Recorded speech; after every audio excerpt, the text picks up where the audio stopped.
Rabbi Spiro. Okay. Thank you, Eugene. I'm Rabbi Spiro, spokesman and director of the Conference of Jewish Affairs. And when I heard about this event, I had to come here. I flew in from the eastern part of the country. What was being proposed by this group, which is working together with MoveOn.org, this group that notoriously uses the phrase close the camp, they are trying to equate the temporary holding centers where we in the United States government try to process people, and temporarily they are in holding centers. They are equating that to the concentration camps in Europe where the Nazis tortured and murdered Jews. This is an obscene equation. It's an obscene comparison. And that's why I felt I had to be here. And when I heard that those people from MoveOn.org and Close the Camps were using a Holocaust memorial center as a backdrop in order to give credence to their false assertion, I had to come, because this is an obscenity, a distortion of history. It's a falsehood. And you know why that is? We all know why that is. The people in the detention centers that are here temporarily are being taken care of to the best way possible that we can. They're being given food. They are being given doctors. There are beds. There are health clinics. There are sports clinics. It's not perfect. Nothing is perfect, but we're trying to do what we can because we are a humane people. But we are overloaded. We are overcrowded with immigrants because we don't have the resources. More are coming in than we have finance to take care of. On the other hand, what happened to our ancestors, the Jewish people, was a deliberate attempt, and it was spelled out in Mein Kampf by Adolf Hitler, a deliberate attempt to exterminate an entire race, and to do so through torture, starvation, through dogs, through electric wires, separating families not for a few days, but for centuries, forever, for decades, families that would never come together. This is a distortion, and you ask yourself, why would people exploit the Holocaust? Why would they tarnish and ruin the martyrdom of those 6 million Jews? This is a sacrilege. They are doing it for political reasons. Many people in MoveOn.org, many people in the other group, they want open borders. And they are willing to take an event like the Holocaust, unique to the Jewish people, and parlay it for their particular advantage. But let me tell you something. The Jews were destroyed by Adolf Hitler, not simply because they were a minority. They were destroyed because they were Jews. Hitler wanted to destroy the entire Jewish race. He set out to do it, and he destroyed half of the Jewish people, just about 90% of the Jews in Europe, and he even went into Africa. So let this message go out across the country. We are beginning here in Detroit, in Farmington Hills, in Detroit, in the Midwest, to send a signal to people like MoveOn.org and to send a signal to people of Close the Camps that we will not stand by and allow this distortion, this travesty of history to continue. We will not allow it as Americans, and we will not allow it because of the honor of our ancestors who were killed. They were killed precisely because they were Jews. Let me ask you one other question. If what we have at the southern border are concentration camps, why is it that immigrants keep coming into the country over the border wanting to be in those detention centers awaiting processing? Because they're not concentration camps. This is a distortion, and I'm proud of this group here that's come together and given of their time and energy to correct a falsehood. And our future generations will know what the Holocaust was, and they'll also know how the country here in America is not, God forbid, perpetuating a Holocaust, but trying its utmost under terrifically hard conditions to give as much comfort as they can to people who are coming in and want to be future immigrants to the United States. Hey, good afternoon, everybody. Thank you for coming. My name is Eugene Greenstein. I'm one of the volunteers who put together this counter rally to honor the sanctity of 6 million murdered by the Nazis. We must ask, why is closing the camps using the Holocaust as a political prop? Why did this group not have their event at a neutral location? How is it they can turn a legal by law over the decades detention process, which ends in release and a court date, into a concentration camp that murders innocent people? Didn't all illegal immigrants come because they wanted a better life and know the process? Did the Jews go to the camps because they wanted a better life? The answer is this is an outrage by people who believe in anything goes politics, and as Goebbels said, tell a big enough lie often enough and it becomes fact. Our next speaker is the woman who organized this whole offense, Linda Stolberg, a native of Detroit. Linda. Hello, I'm Linda Stolberg, and I'm speaking here before you today, but my voice is really the voice of Livia and Hermino and Jaco and Bella and Salvatore and Lily and Sonia and Leah and Blanca and Clary and Yanchi and Yannick and Munya and Sari and Helen and Bela and Even and Lotzi, the beloved members of my family who survived the Holocaust, and the community of Detroit survivors of Sharit HaPleita who were as my family and who birthed this museum behind us. As a little girl, I grew up with their stories, the concentration camp numbers forever scarring their arms, and the atrocities they suffered forever scarring their souls.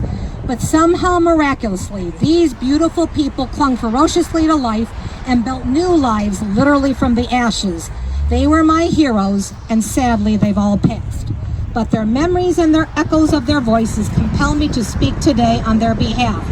I've learned from them that we all have a choice and we all have a voice.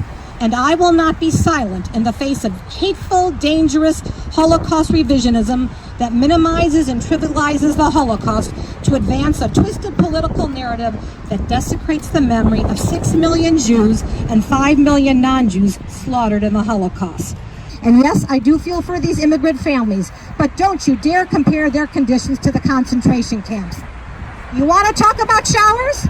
How about the Zyklon B showers, where Jews were shorn of their hair, stripped down, and told to enter what they thought were mass showers? Instead of water, cyanide poison gas was pumped in through the vents to asphyxiate and kill over 1 million Jews, my grandmother among them.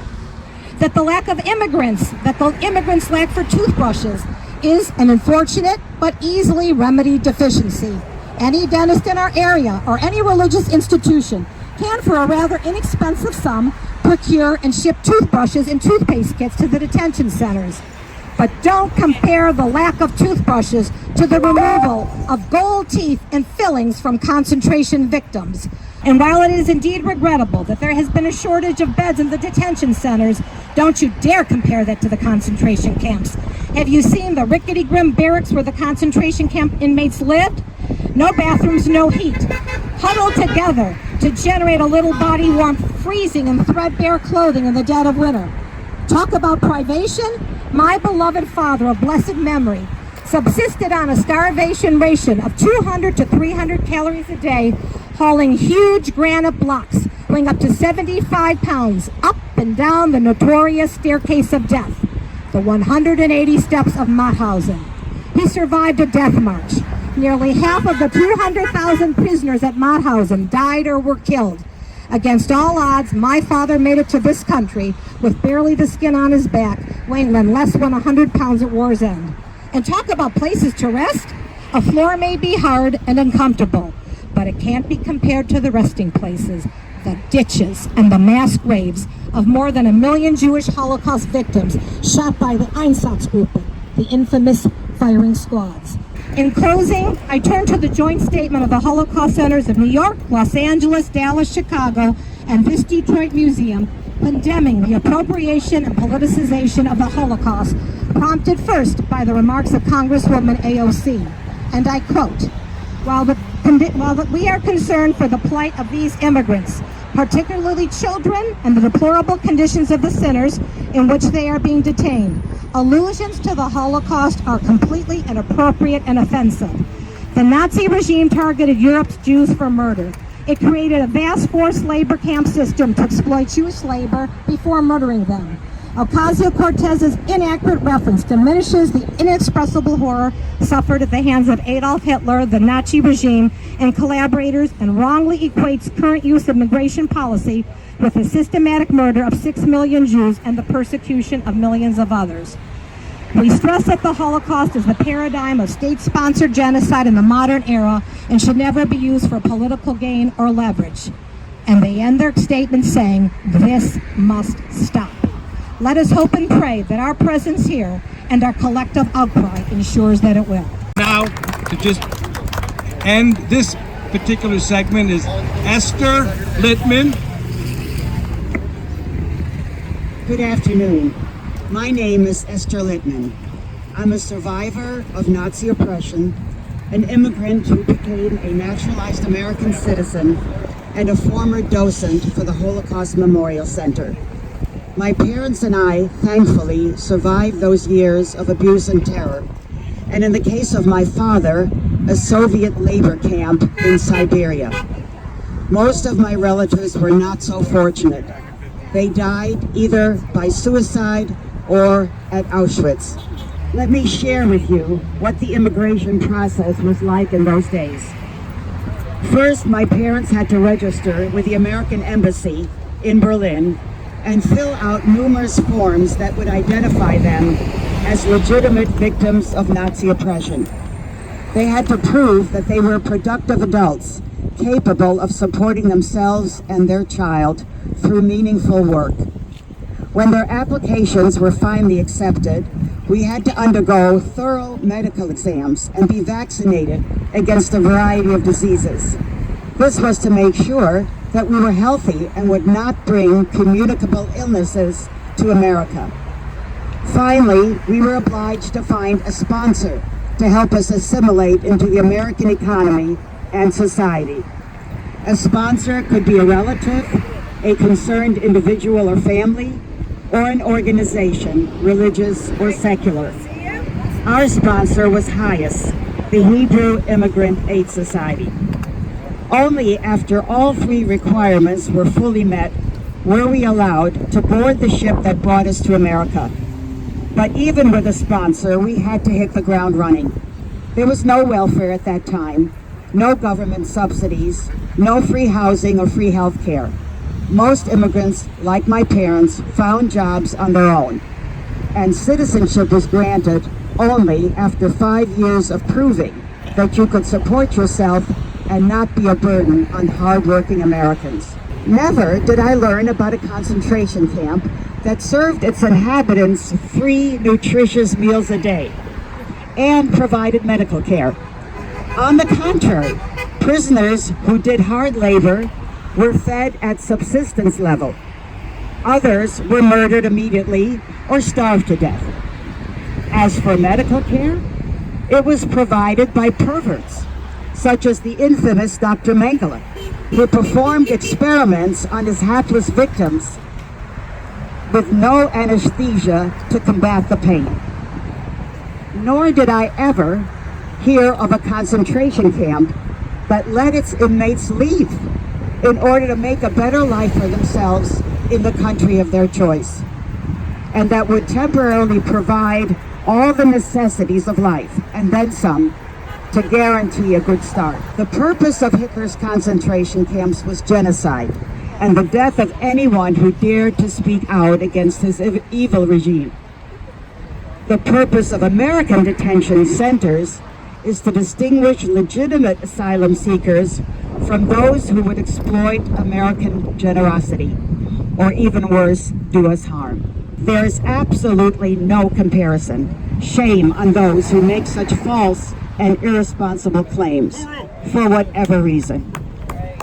Rabbi Spiro from the Conference of Jewish Affairs. I hope after listening to our speakers, all of us here understand the obscenity of comparing the Holocaust and real concentration camps to temporary holding centers in our southern border. Concentration camps were erected to torture and to murder an entire race. We in America are good people. We're not Nazis, we're good people. And those that accuse America of that We are good people. We are doing whatever we can to temporarily give as much comfort to those that are here. Not far down, there's a district represented by Rashida Tlaib. And just recently, she lied in front of the whole world. She said that her family in what was then called Palestine did whatever they could to welcome and to give safe haven to the Jews who were trying to escape the Holocaust and come to the Holy Land, the Promised Land, Israel. That is a lie. The Arab Muslim population was directed, and they rioted against the British to make sure that the British did not allow any Jewish people who were trying to escape Hitler's Nazi machine, not to allow them to enter into the land of Israel. If you're familiar with the movie and the book Exodus, that's what it was all about. There were Jews trying to get into the land of Israel, and Rashida Tlaib's family did not offer them safe haven. On the contrary, they were violently rioting to make sure that no Jews could get in, and they didn't get in. Many returned back to Europe, and they were exterminated in the real concentration camps. And another thing, another lie. She talked about her people offering safe haven. The Imam, the Grand Mufti of Jerusalem, was a colleague, an ideological partner with Adolf Hitler, who together with Hitler talked about how to implement the final solution against the Jews. So we here are sick and tired of the Holocaust, which was a tragedy unique to the Jewish people, being exploited either by MoveOn.org or by George Soros or by phonies who talk about closing the camps, or Rashida Tlaib. This is political. These are not friends of Israel. They're not friends of the Jewish people, and yet they invoke the Holocaust. What they're trying to do is to change the whole narrative of the Holocaust, to diminish it, to take it away from the Jewish people and use it for their own political reasons, if it's for open borders, or Rashida Tlaib for her goal to ultimately destroy the state of Israel.